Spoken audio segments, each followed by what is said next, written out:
பரம்பொருள் நேர்களுக்கு இனிமையான வணக்கம். இப்போ நாங்கள் இருக்கிறது கதிர்காமத்தில், அதுவும் கதிர்காமத்தில் இருக்கக்கூடிய மாணிக்க பிள்ளையார் ஆலயத்தில் இப்போ நாங்கள் இருக்கிறோம்.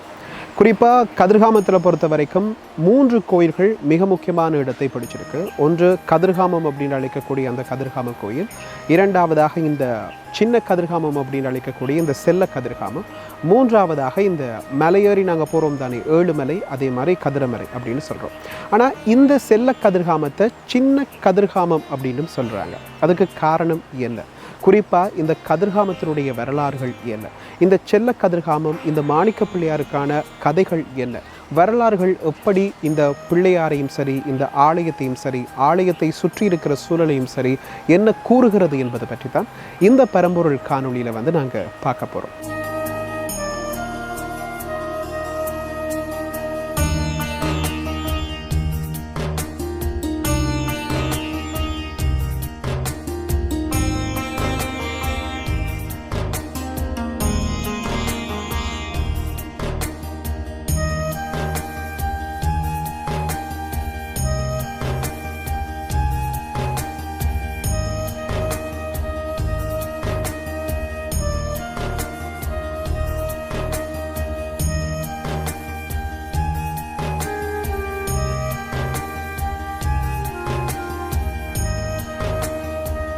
இந்த மாணிக்க பிள்ளையார் கோயில் இருக்கிற மிக முக்கியமான விஷயம் என்ன அப்படின்னா, இந்த கதிர்காமத்திலேயே இந்து ஆகம விதிப்படி ஒரு வழிபாடு பூஜைகள் நடக்கிறது என்றால் இந்த மாணிக்க பிள்ளையார் கோயிலில் தான்.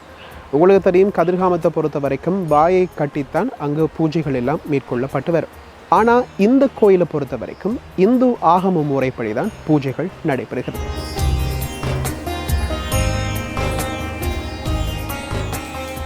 சிவபெருமானுக்கு இமயமலை, கைலாயமலை அப்படிங்கிறது அவருடைய இடமாக இந்து மதத்தால் பார்க்கப்படுகிறது. அதே மாதிரி தான் கதிர்காமத்தை பொறுத்த வரைக்கும் முருகப்பெருமானுடைய ஒரு இடமாக, முருகப்பெருமான் இருக்கக்கூடிய, முருகப்பெருமான் வாழக்கூடிய ஒரு இடமாக இந்த கதிர்காமம் அப்படிங்கிறது பார்க்கப்படுகிறது. அதனால தான் கதிர்காமம் மிக முக்கியமான ஒரு இடத்தை பிடிக்குது. அப்படிப்பட்ட இந்த கதிர்காமத்துக்கு முருகன் எப்படி வந்தார்? முருகன் இந்தியாவிலேருந்து அப்படியே உகந்தைக்குத்தான் முதலாக வந்ததாக நம்பப்படுது. அப்படி உகந்தைக்கு அந்த காட்டு வழி மூலமாக நடந்து முதலாவதாக சேர்ந்த இடம் இப்போ நாங்கள் இருக்கக்கூடிய இந்த மாணிக்க பிள்ளையார், அதாவது செல்ல கதிர்காம பிரதேசம்.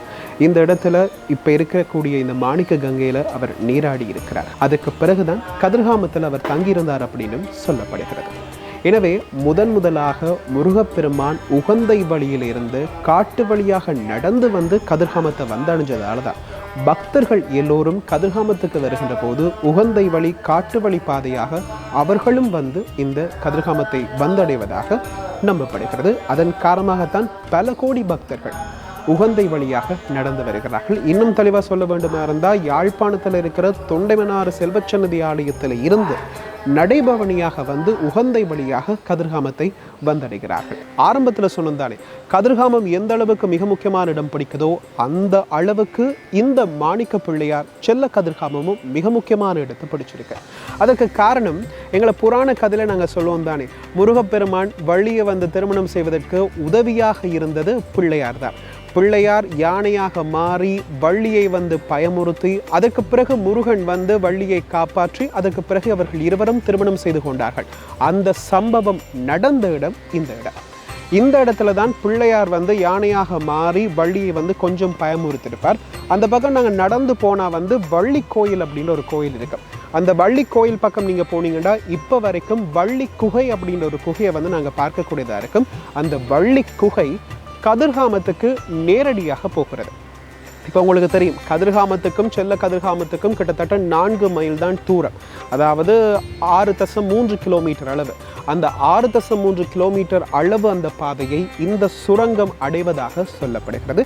என்ன ஒரு விஷயம் சொல்ல வேண்டும், குறிப்பாக இந்த முருகப்பெருமான் உகந்தை காட்டு வழி பாதை மூலமாக நடந்து முதலாக இங்கே குளிச்சாருன்னு சொன்னாரே, அதனால தான் பாத யாத்திரையாக வருகின்றவர்கள் இங்கு குளித்ததுக்கு பிறகுதான் குறிப்பாக இந்த கதிர்காமத்துக்கு போவார்கள். இது அவர்களுடைய வழக்கமாக இருக்கிறது. அதே மாதிரி கதிர்காமத்துக்கு வர ஏனைய பக்தர்களும் முதலாக செல்ல கதிர்காமம் மாணிக்க கங்கையில் குளிச்சுட்டு அதுக்கு பிறகு நீங்கள் கதிர்காமம் போனீங்கன்னா முருகப்பெருமானுடைய அருளை பரிபூர்ணமாக பெற்றுக்கொள்ளலாம் அப்படின்னு நம்பப்படுகிறது.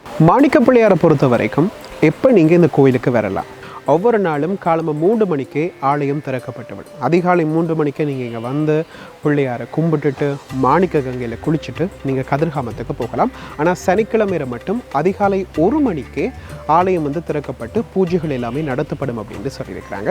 அதை விட மிக முக்கியமான குறிப்பு, நீங்கள் வருகின்ற போது இந்த டிசம்பர் கால பகுதி அப்படிங்கிறது கொஞ்சம் நீங்கள் தவிர்த்து கொள்ளலாம். ஏன் அப்படின்னு பார்த்தீங்கன்னா, இந்த மாணிக்க கங்கை இப்போ பார்க்கும்போது ரொம்ப அமைதியாக ரொம்ப சாந்தமாக இருக்கும். ஆனால் டிசம்பர் கால பகுதியில் வெள்ளம் பெருக்கெடுக்கும். 5 வருஷத்துக்கு ஒருக்கா இப்போ நீங்கள் பார்க்குற இந்த கோயிலில் இந்த கருப்பு உங்களுக்கு தெரியும் நினைக்கிறேன், இந்த கருப்பு வரைக்குமே அந்த வெள்ளம் வந்து முற்றுமுழுதாக அபகரித்து கொள்ளும். கருவறையை கூட வெள்ளம் எடுத்துக்கொள்ளும். எனவே கருவறைகளை 5 வருடத்துக்கு ஒரு முறை இந்த மாணிக்க கங்கை அபகரித்து கொள்ளும் அப்படின்னு கூட நாங்கள் சொல்லலாம். எனவே முடிஞ்ச அளவுக்கு டிசம்பர் மாதம் பாரதை நீங்கள் குறைச்சி கொள்ளுங்க. மற்றபடி எல்லா நாட்களிலும் இந்த ஆலயம் திறந்திருக்கும். குறிப்பாக பக்தர்களுடைய எண்ணிக்கையை அடிப்படையாக வச்சு தான் இந்த ஆலயத்தை வந்து இரவு பூட்டுவாங்களாம். நிறைய பக்தர்கள் வந்திருக்காங்க அப்படின்னு பார்த்தீங்கன்னா இரவு 12 மணி வரைக்கும் திறக்கப்பட்டிருக்கும் அப்படின்னு ஆலயத்தில் சொல்லியிருந்தாங்க. எனவே நீங்கள் எப்பவும் வரலாம்.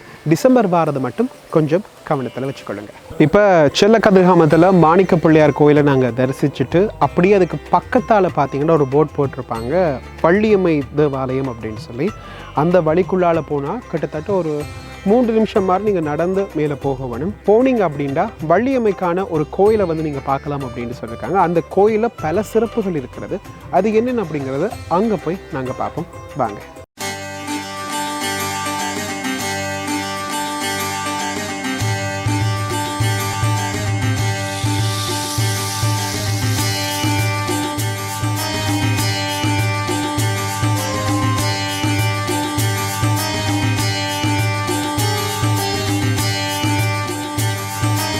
இப்போ நீங்கள் பார்த்து கொண்டிருக்கிறது வள்ளியினுடைய தேவாலயத்துக்குள்ளே இருந்து.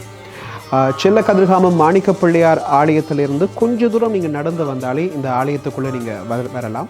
இங்கு வள்ளிக்காகவே ஒரு ஆலயம் கட்டப்பட்டிருக்கிறது. ஏன் இந்த இடத்துல வள்ளிக்காக ஒரு தேவாலயம் கட்டப்பட்டிருக்கு அப்படின்னு பார்த்தீங்கன்னா, இந்த இடத்துல தான் வள்ளி வாழ்ந்ததாகவும் இங்கே ஒரு குகை இருப்பதாகவும், இந்த குகை வழியாகத்தான் அவங்க தங்களுடைய அடுத்தடுத்த இடங்களுக்கு குறிப்பாக கதிர்காமத்துக்கு சென்றதாக நம்பப்படுது.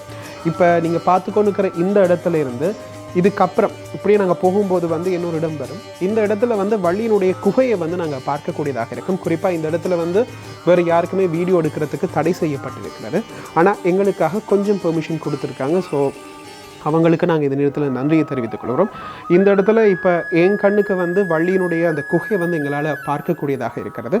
இந்த வள்ளி குகை அப்படிங்கிறது வள்ளி இந்த குகைக்குள்ளே தான் இருந்து தங்களுடைய பயணங்களை மேற்கொண்டதாகவும் சொல்லப்படுது. இந்த குகை அப்படியே கதிர்காமத்தில் போய் முடிவடைவதாகவும் சொல்லப்படுகிறது. எனவே அந்த காலத்தில் வேடுவர்கள் வந்து கதிர்காமத்தில் முருகனை வழிபடுவதற்காக இந்த குகையை பயன்படுத்தியிருக்கிறார்கள் என்றும் சொல்லப்படுகிறது. எனவே அப்படிப்பட்ட ஒரு சிறப்பு வாய்ந்த குகை இந்த இடத்துல இருக்குது.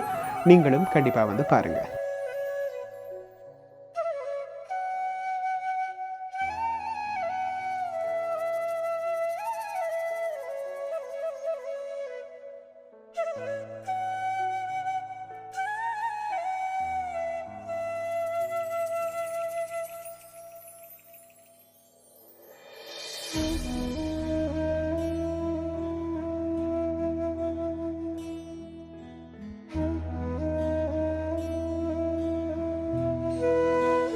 சிவனொளி பாதமலை.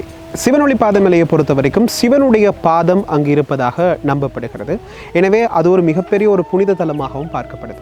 அதே மாதிரிதான் இந்த வள்ளியம்மனுடைய ஆலயத்தில் வந்து வள்ளியினுடைய பாதம் இங்கு இருப்பதாக சொல்லப்படுகிறது. அந்த இடத்துக்கு பக்கத்தில் தான் நாங்கள் இப்போ இருக்கிறோம்.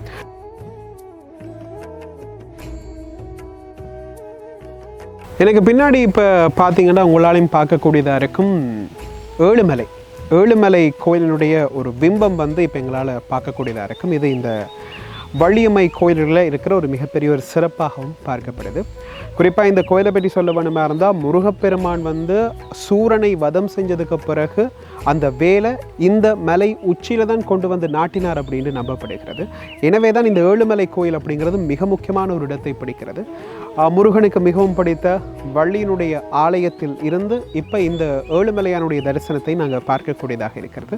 எனவே எல்லாம் ஒரு சிறப்புகள், அதே மாதிரி எல்லாம் பல விஷயங்கள், புதிய விஷயங்களை நாங்கள் அறிந்து கொள்ள வேண்டுமா இருந்தால் கூட இந்த செல்ல கதிர்காமத்துக்கு நீங்கள் கண்டிப்பாக வர வேணும். செல்ல கதிர்காமத்துக்கு வந்து அப்படியே மாணிக்க பிள்ளையாரை தரிசனம் செய்துட்டு அப்படியே கொஞ்ச தூரம் நீங்கள் நடந்து வந்தீங்கன்னா இந்த வள்ளி அம்மையினுடைய தேவாலயத்தை நீங்கள் பார்க்கக்கூடியதாகவும் இருக்கும்.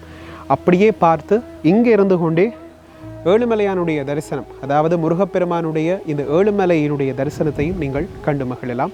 இன்னும் ஒரு பதிவில் சந்திப்போம் என்று கூறி விடைபெற்று செல்லும் நான் என்றும் உங்கள் அன்பின் பரமசிவம் டார்வின். நன்றி, வணக்கம்.